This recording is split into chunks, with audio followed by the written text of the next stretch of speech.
I'm Jennifer Stevenson. This passage comes early in Coed Demon Slut's Beth, the first book in the series. Beth has just signed a contract with the regional office to become a succubus, a female sex demon. Her teammates have brought her to their lair. She's hungover, she doesn't quite believe any of this, and she kind of hates these three beautiful young girls because her husband ran off with one just like them. Well, not really just like them.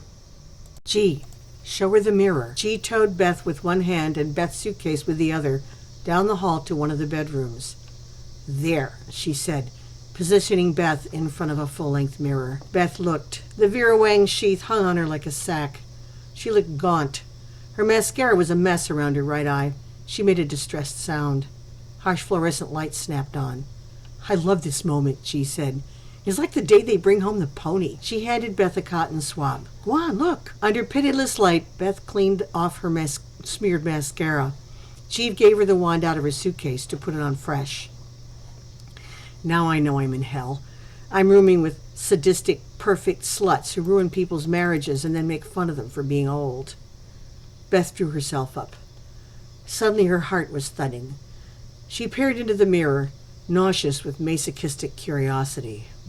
Exactly how much worse than G did she look? Wait, her crow's feet were gone.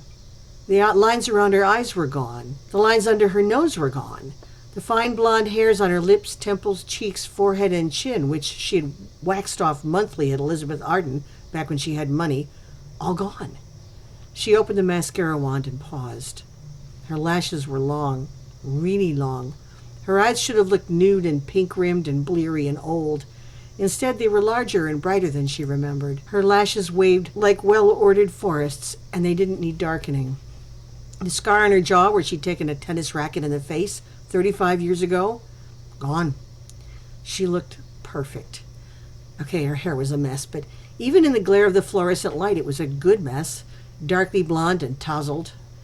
Beth put her hands up and tangled the mascara wand in her hair, and G deftly removed it before she could smear black goo into her fading honey brown dye job. Then she realized her hair didn't look dyed anymore. Her hair looked exactly the way she'd wanted it to look when she chose the color. Not the way it turned out, mind, the way she had wanted it to look. Richly streaky, mussable, even thicker somehow, which the salon always promised but never quite delivered, no matter how expensive their products were. Her gray roots didn't show anymore. Beth realized she'd been holding her breath. She let out a long, marveling sigh. When did this happen? After you signed up, G said. She was grinning. Take off the dress. Beth yanked the sheet over her head and flung it at her feet. She had a waist again. She twisted this way and that, staring. No cellulite, no sag in the butt, no love handles, no scar from her laparotomy, no tan lines, no freckles. She was perky behind. She filled out her mommy bra with firm, high breasts, very unlike the tired mammaries she was used to pouring into it. Wow. Hey, I'm tall. No, you're not, G said from 6'3". Well, I'm not short anymore. Want to see your room? G zipped the makeup case into Beth's suitcase. Come on, Sleeping Beauty. You're next door to me. I'm told I snore. Beth was following down the hall in her underwear when heavy footsteps came clanging up the metal stairs. Hog came into the hallway from the kitchen. Amanda? Is that the contractors? It was a stringy 20-something young white guy in Michael Kors sunglasses, blondish hair, red spandex pants and tank, and a swagger. Hello, beautiful, he said, stripping off the sunglasses as if he'd seen it done that way in a movie. He ogled Beth. In her bra and panties, she felt conspicuous. Which one are you? He said, casually taking hold of her right breast. Beth sprang back and edged behind G. Who the fuck are you? G said dangerously. How did you get in? The young man grinned. I'm your manager, sugar. He jingled keys in the air. Call me Reg. Or Master. Back off, ladies, Pog said behind Beth. She looked furious and resigned and crafty and smooth all at the same time. She put her hand out. I'm Pog. Reg looked at her hand.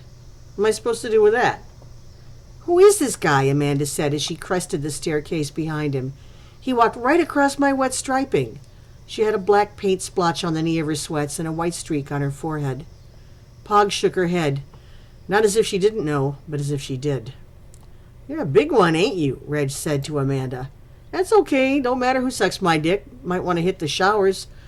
We got some major partying to do tonight, honey." In the silence that followed this epic speech, Beth sucked in a horrified breath. That brought her to Reg's attention again. "Come here, cutie. I got something for you." He grabbed his crotch and grinned. Beth panicked. This was what she'd let herself in for. He was going to maul her, and her new roommates would let him. The others surged around Reg. Pog looked at Beth. "See that door?" She nodded at a blank white door near the top of the stairs. "Open it." "What's this, ladies?"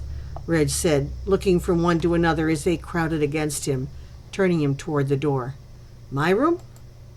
"This is the manager's door," Pog said importantly. Beth opened the door. It led out onto a balcony just big enough for the five of them. When she looked over the railing, she could see the vast open space of the factory room below. Sure enough, 20 feet down on the wooden deck, footprints in white and black fresh paint tracked across the gray deck, marring Amanda's basketball court. Pog pushed Beth to the corner of the tiny balcony. "Back when this was a factory," she whispered, sliding behind Reg and running her hands down his arms. "The manager could stand here and look down at the factory floor." "Damn," Reg said in an awed voice, bellying up to the balcony rail. "We could shoot an orgy from here." Beth caught a frighteningly eager look in G's eye. The dark girl bent over and grabbed Reg by one leg. Amanda took him by the other leg at the same moment. "That feels good," Reg said uncertainly. "Wait, hey!" Pog seized both his wrists, brought them up behind him in a hammerlock, and nodded to her roommates. They lifted Reg clean off his feet. She snarled in his ear, "Struggle and I'll break your arm, dislocate your shoulder, or crack your neck. Maybe all three. You feel lucky?" "Hey!" Reg yelled again. "What are you—" His rolling eyes caught Beth, shrinking back against the wall. "Make him put me down!" "Want to punch him in the crotch?" Pog invited Beth. Beth shook her head violently. "No, suit yourself." "1," G said. "2," Amanda said. "3," Pog said, and they hurled their new manager off the balcony.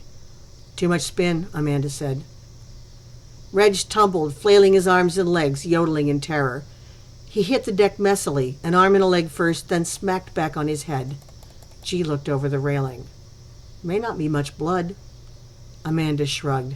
"I was going to have to repaint the whole thing anyway." Her mind whirling, Beth shoved past them and ran down the cold metal stairs on bare feet, burst through the door onto the factory floor, and ran to where Reg lay in a crumpled tangle of limbs. G was right. There wasn't any blood. Reg moaned. Fresh white paint smeared his shoulder and his spandex tank. The other three girls sauntered onto the basketball deck. Pog walked right up to their fallen manager and kicked him in the leg. He folded up, whimpering. "Hey, asshole, can you talk?"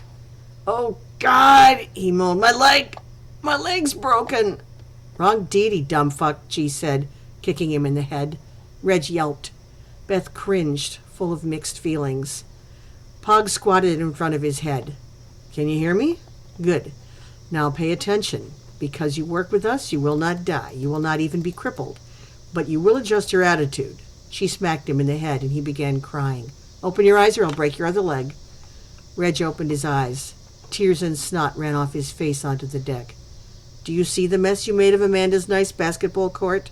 You are going to repaint it for her. You will do it right, or we will throw you off that balcony again. Are you paying attention?" She raised her hand. "Don't hit him again!" Beth burst out. The others looked at her. "Please," Beth said. "I'm sure he's learned his lesson." Pog raised her eyebrows. "Always nice to have one good cop on the team." She stood. "We're going to leave you here tonight, Reg, to give you time to think about consequences. In the morning, we'll get you on your feet and you'll start work." "He might die of pain," Beth exclaimed, "or exposure." "Oh, for fuck's sake," G said. "Explain it to her, Pog." Amanda yawned. "I'm hungry, guys." "Hell yeah," G said. "It's way past food o'clock." "Come on," Pog said, explaining nothing, linking elbows with Beth and pivoting her away from the wreck. Beth looked back at Reg's crumpled form, still horrified. Amanda went to a grotty sink in the corner by the old round-shouldered fridge and started washing up her brushes and her painty arms. At the door to the living quarters, G turned back, walked up to Reg, hauled her foot back and kicked him hard in the butt. Then she followed Pog and Beth out.